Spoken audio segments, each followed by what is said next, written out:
Caríssimos e caríssimas, bom dia! Eu sou Daniel Nonato. Eu não sou igual aquele senador que falou: meu nome é Daniel Nonato, meu nome não é Giron, não. É interessante o camarada falar o nome dele com sotaque americano, estadunidense, que não devia ter falado. Bom, vamos nós direto, né? Hoje é o terceiro domingo da Páscoa, ano litúrgico B. Estamos celebrando a liturgia de hoje, Atos capítulo 3, versículo 3, capítulo 3, versículo 13 ao 15 e versículos 17 ao 19. O salmo é o Salmo 4, com os versículos 2, 4, 7 e 9. A resposta é o versículo 7. E a segunda leitura, 1 João, capítulo 2, versículo 1 ao 5, e o Evangelho de Lucas, no seu capítulo 24, versículo 35 ao 48. A gente tivemos é ótimo, né? Nós tivemos a semana corrida e participamos, né, ontem, por volta de 9 da manhã, tivemos a inauguração da creche aqui em Nova Belém, no meu bairro, a creche comunitária, a creche municipal, Antônio Marcos Félix Pereira, meu irmão, justa homenagem. A prefeita de Japeri fez essa inauguração, era um nome já escolhido na gestão anterior, embora o antigo prefeito, um prefeito anterior a este, disse que o nome da praça aqui de Japeri seria professor Marco Antônio Félix, né? Mas aí acabou que restou para ele pelo menos uma creche. Para quem não sabe quem foi Marcos Félix, e aí eu faço um parênteses, e quem quiser pode procurar saber da familiar dele, procurar saber dos amigos, inclusive comigo eu posso confirmar. Marcos Félix foi um ser humano, foi uma pessoa sem igual na nossa realidade da cidade de Japeri, sendo um dos seres humanos que eu pude conhecer mais equilibrados. Por mais que alguém queira colocar algum defeito nele, Marcos Félix era o nosso amigo, era meu amigo, e eu não vi nele. Eu dizia isso ontem para a sobrinha dele, né, a Simone. Eu dizia, Marcos Félix, ele merece muitas homenagens. E diante do que aconteceu com ele, diante da morte que ele sofreu, a morte violenta, barbárie que fizeram com ele, eu falava isso também numa conversa com outra pessoa nessa inauguração, seria bom se nós tivéssemos como exemplo de Marielle Franco a seguinte interrogação: quem mandou matar Marcos Félix? Quem matou Marcos Félix? Por mais que o familiar, por mais que queiram rotulá-lo de qualquer outro nome que não seja um nome de bom cidadão, de grande amigo, a pergunta que fica em nossos corações até hoje: por quê? Mas ontem foi um momento de emoção, eu não tem como não ter me emocionado nessa justa homenagem que foi feito, que está sendo feita, né? Pois o aparelho público, a creche municipal da Nova Belém, tem o nome do nosso amigo católico, praticante da Pastoral da Juventude e um amigo de longas datas que infelizmente nos deixou de forma tão abrupta, né? Tão violenta. Nós também trazemos, né? E trazemos isso em nossos corações, essa questão também da violência da Baixada Fluminense. Semana agora, tivemos aí na querida Baixada Fluminense, Seropédica, o município da Seropédica, o grupamento de bandidos trocando tiros, e não existe essa de, não, porque miliciano, eles estão aqui para combater a venda de droga, estão aqui para combater a bandidagem, mas age igual bandido, então só pode ser bandido. Quem tem atitude de bandido não tem outra coisa. E aí, ontem, né, eu recebi novamente algumas pessoas colocando para mim que estão candidatos a vereadores, e eu fico olhando cada candidato, e cada candidato, mas é aquilo, eu lancei minha candidatura a prefeito. Lógico que eu não sou candidato a prefeito, mas fiz a piada como eu faço sempre, porque é muito fácil a gente ver aí como que eles costumam colocar, né? Todo mundo que tem um pouco de liderança no município, seja na igreja, seja fora da igreja, seja na sociedade, em qualquer lugar, ele já vem cooptar: não, você vai ser um bom vereador. Olha, eu vou falar para esses cristãos católicos e evangélicos, e vou falar isso com muita tristeza, cuidado. Cuidado para não escandalizar o evangelho. Estou vendo candidatos de igrejas fazendo já apoio e trazendo na sua bandeira, né, apoio com certos políticos, que eu prefiro não comentar. Isso não só em Japeri, mas em todos os lugares. Nós que somos cristãos, nós que experimentamos a conversão cotidianamente, devemos sim estar no meio destes também para a conversão destes. Mas cuidado para não ser usado, cuidado para não ser vilipendiado, cuidado para que o seu testemunho de fé não vire algo vazio. Tem um certo candidato aí, um certo cidadão aí, que se coloca aí no meio da política, muito católico, etc e tal, mas vai ver lá a prática dele. Então, é só para a gente poder pensar, e sobretudo, eu falava isso ontem lá no Facebook, eu coloquei isso, cuidado com esses candidatos que vão muito à igreja, cuidado com esses candidatos que citam muito a Bíblia, cuidado com esses candidatos que falam muito de louvor, cuidado, e cuidado com esses candidatos que dizem que são combatentes do crime, que são os milicianos, que são aqueles que usam as armas nas mãos para dizer eu sou o cara, eu sou o xerife. Cuidado também. Jamais nós que estamos vivendo o período pré-eleitoral, jamais podemos nos deixar levar pela emoção. Eu digo isso porque quantas vezes eu sou chamado a estar candidato a vereador? Não é uma vez, não é duas vezes, não é três vezes, não é quatro vezes. Todo ano que tem eleição para vereador, chegam os convites, seja de um lado ou seja do outro. Só que eu sempre falo para os meus amigos, eu sou sob um julgamento que eu fiz lá em 2012. Eu não posso esquecê-lo. Outro dia alguém me chamou e falou, eu não posso ser candidato porque eu tenho um julgamento que eu fiz lá em 2012. Poxa, mas você não pode colocar seu nome aqui na nossa legenda? Não. Porque eu prometi que jamais seria candidato a cargo eletivo. Se eu tiver que ser candidato, que seja ao céu. E eu já sou candidato a isso já. Então, cuidado com esses amigos nossos, amigos de verdade, que estão em nossas igrejas, que lançam seus nomes seduzidos pela mosca azul, a mosca azul do poder, a mosca azul do dinheiro, a mosca azul do eu tenho a solução para a cidade. E cuidado, sobretudo, com esses que sobem em palanque, que usam os padres, os bispos, os pastores, que postam fotos acompanhados destes. Um dos dois pode estar cometendo um pecado mortal, ou de repente até os dois. Cuidado, você que é católico, você que é evangélico, você tem a obrigação e o dever de votar, de iluminar, de se candidatar, mas lembrando sempre, a sua candidatura ela não pode ser motivada apenas pelo motivo de você ser parte da igreja, por você ser parte de um ministério eclesial, sendo padre, pastor, etc. e tal. Recentemente, tivemos lá o pastor Marcos Feliciano defendendo a liberação do Chiquinho Brazão. Eu fiz uma crítica pesada a um pastor fazendo essa defesa. Antônio de Paula também, outro pastor que também está lá, né, no Congresso Nacional, e tantos outros que são pastores que estão lá no Congresso. E também, para não deixar de fora, né, Eros Biodini, que é deputado federal ligado à bancada católica, da Renovação Carismática Católica, do RCC, votando a favor de liberar o Chiquinho Brazão, o miliciano suspeito de ter mandado matar Marielle Franco. Sem contar o nosso governador, que também é católico, inclusive no dia da posse dele, ele foi a primeira coisa que fez foi na missa. Olha a atitude dele dentro do município, dentro do estado do Rio de Janeiro. Cuidado com os políticos que se escondem atrás do texto, da Bíblia, do direito canônico, ou vive puxando saco de padre, vive puxando saco de pastor, vive usando o versículo bíblico.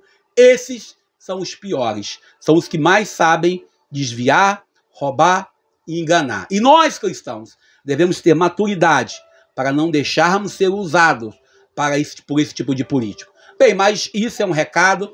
Eu falei isso outro dia no nosso encontro. Repito hoje no domingo com a cara aqui na tela, né? Porque hoje, sendo domingo, a gente faz aqui direto no YouTube. Não tem o áudio lá no WhatsApp.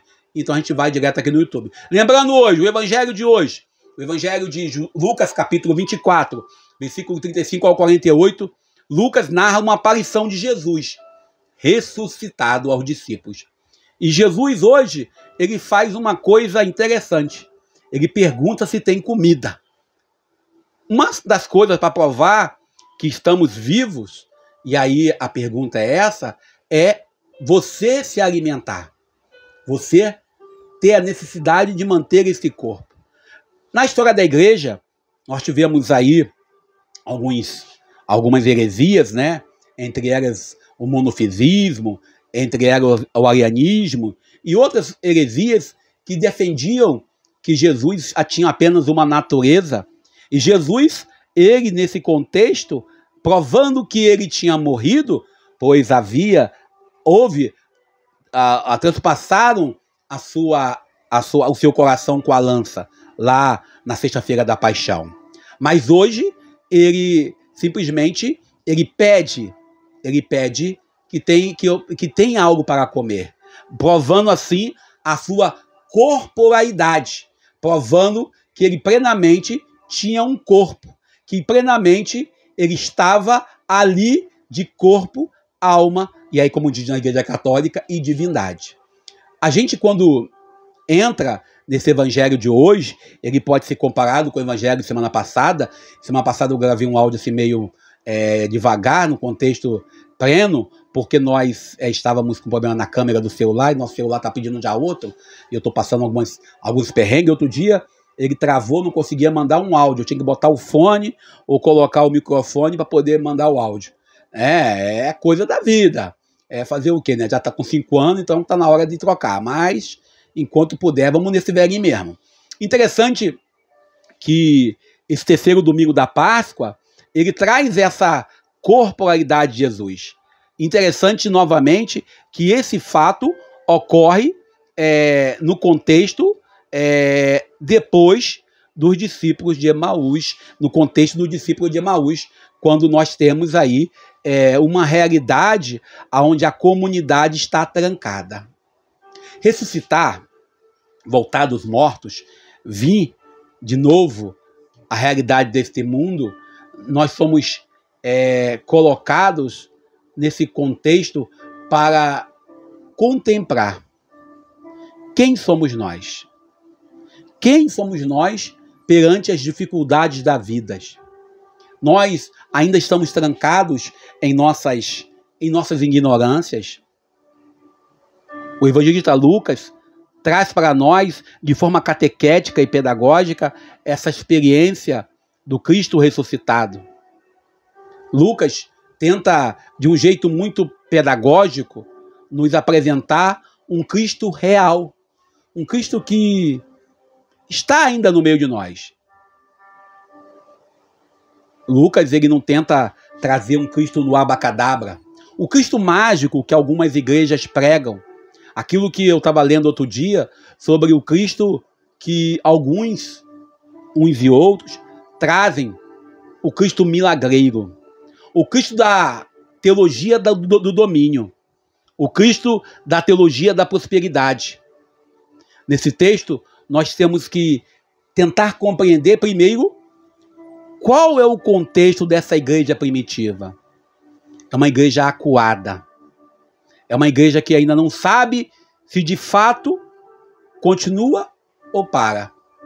Quantas vezes nós, em nossas caminhadas vocacionais, em nossas histórias de vida, paramos em nossa história e nos perguntamos: vamos ou não vamos? Vamos seguir ou vamos deixar rolar? A ressurreição é o maior milagre, é a maior prova que Deus nos ama. A ressurreição de Jesus é uma consequência do amor profundo que Deus tem por nós. É a esperança de todos nós. E durante a semana toda, nós mergulhamos na proposta de se encontrar com Jesus, lá no encontro com Nicodemos, depois na multiplicação dos pães, ontem, quando ele caminhava sobre as águas. É fundamental para nós cristãos termos em nossa consciência, termos em nossa sabedoria, como diz Dom Luciano Bergami, falava de um professor dele, maiúscula, uma sabedoria que Deus nos ama, que Deus nos convida a amar também. Por isso, Jesus hoje ele traz para nós esta realidade. Os discípulos de Emaús chegam na comunidade e contam tudo, mas eles não acreditam de fato, porque talvez esses discípulos de Emaús não eram consagrados, não eram ungidos, não tinha aquele diploma, não tinha aquele curso, não tinha aquela capacitação única que uns e outros dizem. Mas eles tinham a fé e a certeza. Eles tinham vivido uma experiência com o ressuscitado. E aqui, quando Jesus entra, com as portas trancadas, ele traz duas coisas que nós cristãos almejamos e devemos construir juntos. Os nossos bispos da Igreja Católica, que estão na 61ª Assembleia Geral Ordinária da CNBB, discutem sobre a realidade, inclusive, quando eu falava da política, vai ter uma mensagem ao povo de Deus sobre os tempos eleitorais, certamente todo ano tem. Jesus, ele entra com uma saudação que nós devemos incorporar em nossa vivência. A paz esteja convosco. Certamente, se algum amigo meu que sofreu a morte violenta como Jesus sofreu, e Jesus foi torturado, Jesus foi assassinado pelo poder estatal, Jesus foi assassinado pelo poder religioso, sim, ele morreu por motivos políticos e religiosos. Chegar aqui na minha casa ou na igreja e dizer: a paz esteja convosco, desculpe, senhores, se vocês me verem é porque eu me congelei, como diz outro. Eu congelei muito. Congelei, estou congelado. Mas que eu vou correr muito, eu vou correr. Então, os discípulos ficam espantados e julgam que é um espírito. Jesus tem a capacidade de acalmar, tem a capacidade de provar que era ele, mostrando que é aquele mesmo corpo que sofreu o martírio, o flagelo, que foi maltratado, que ainda hoje é maltratado devido às nossas escolhas, está crucificado no desemprego, está crucificado nas dependências químicas, está crucificado nos abandonos nos presídios, está crucificado no abandono dos hospitais, está crucificado na falta de dignidade humana. E ele pede para olhar para ele. Vede. Eu lembro uma vez, José Sabino, meu irmão, estive com o filho dele ontem, meu amigo irmão Bonerges, e dizia um certo jovem padre, falando que a igreja veio para cuidar das almas, e falava isso, né? E o pobre Sabino deixou esse jovem padre, um jovem padre mesmo, recém-ordenado. Sabino chamou ele na praça de Diego Pedreiro e falou assim: mas se é para cuidar das almas, então por que tem tantas pessoas que estão aqui caídas? E quem cuida do corpo? E aí eu lembrei de Padre Arnaldo, grande Padre Arnaldo, foi assessor eclesiástico do momento de Cursilho, a quem eu tenho muito carinho, o grande Padre Arnaldo está na Itália agora. Ele dizia: Jesus nos quer por inteiro, até com as nossas dificuldades, até com as nossas escolhas ruins, até com as nossas inseguranças, até mesmo com aquilo que você pensa que é defeito, que Deus sabe tirar daquilo que não é bom as coisas boas. E Jesus, para provar que de fato era ele, novamente ele fala: tem alguma coisa para comer? Jesus, para mostrar a sua corporalidade, ele, um pouquinho atrás desse mesmo capítulo, ele se alimenta, ele parte o pão com os discípulos de Emaús. E agora, novamente, é a mesa comum. É a mesa comum. E como a gente olha bem, Jesus confirma aquilo que os discípulos de Emaús estavam narrando. De toda a questão da lei de Moisés, dos profetas nos Salmos.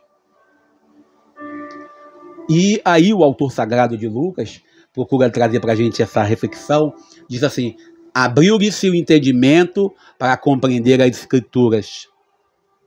Talvez o que nos falte, e eu falo isso com muita certeza, é abrir nosso entendimento para conhecer que Jesus está no meio de nós. É buscá-lo na palavra dele, todos os dias. Todos os dias. É alimentar-se com ele na Eucaristia, para quem é católico. É participar da vida comunitária.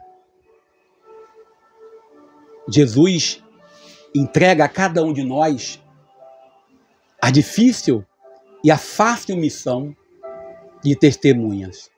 Aqui ele não fala, entrega essa missão para o padre, para o bispo, para o diácono, para o catequista, que agora foi instituído ontem lá em Aparecida, né? Instituição do catequista como ministério. Ele diz: entrego a vocês. E a vocês hoje somos todos nós. Somos convidados nesse domingo a levar a palavra do perdão. Não um perdão qualquer, não é um perdão que nasce apenas do nosso desejo de dizer vou perdoar, mas um perdão que se revela em nossas atitudes. A catequese de Lucas, a proposta de Lucas, do ressuscitado que entra no meio dos discípulos trazendo a paz. Jesus podia estar muito bem, muito revoltado, muito irado, depois de ter sofrido o que sofreu. Às vezes nós somos crucificados. E ontem lá na inauguração da creche municipal, eu parei para conversar com algumas pessoas e eu falava isso para alguns secretários, né, pelo menos 2 ou 3 secretários da atual prefeita. Eu dizia: olha, podemos discordar politicamente, mas nunca quero perder a consideração a respeito de vocês. Nós somos discípulos do Senhor que foi crucificado, Senhor que foi condenado, o Senhor que recebeu da sociedade a cruz. Eu dizia isso para o meu amigo lá. Que recebeu dos seus a condenação. Mas, hora nenhuma, ele trouxe uma palavra de ódio ou de mágoa contra esses. O centro vital da vida humana não pode ser a vingança. O centro vital das nossas escolhas não pode ser fundada e comprovada em nossas vinganças pessoais. Por isso, seguir o Evangelho de Jesus envolve escolhas e escolhas coerentes. Jesus apresenta para os discípulos as suas chagas. Nós também devemos apresentar a Jesus as nossas chagas, seja elas financeiras, emocionais, mas sem fazer a pregação da teologia da prosperidade e sem buscar a teologia do domínio. Bem, fiquemos com Deus. Vou parando por aqui. Hoje sem os efeitos aqui atrás, mostrando bem aqui meu escritório, onde eu trabalho com vocês. Pedindo a vocês que deixem seu like, deixem seu comentário e nos ajude a produzir. Deus nos abençoe e nos ajude. Bom dia. Feliz domingo. Eu sou Daniel Nonato.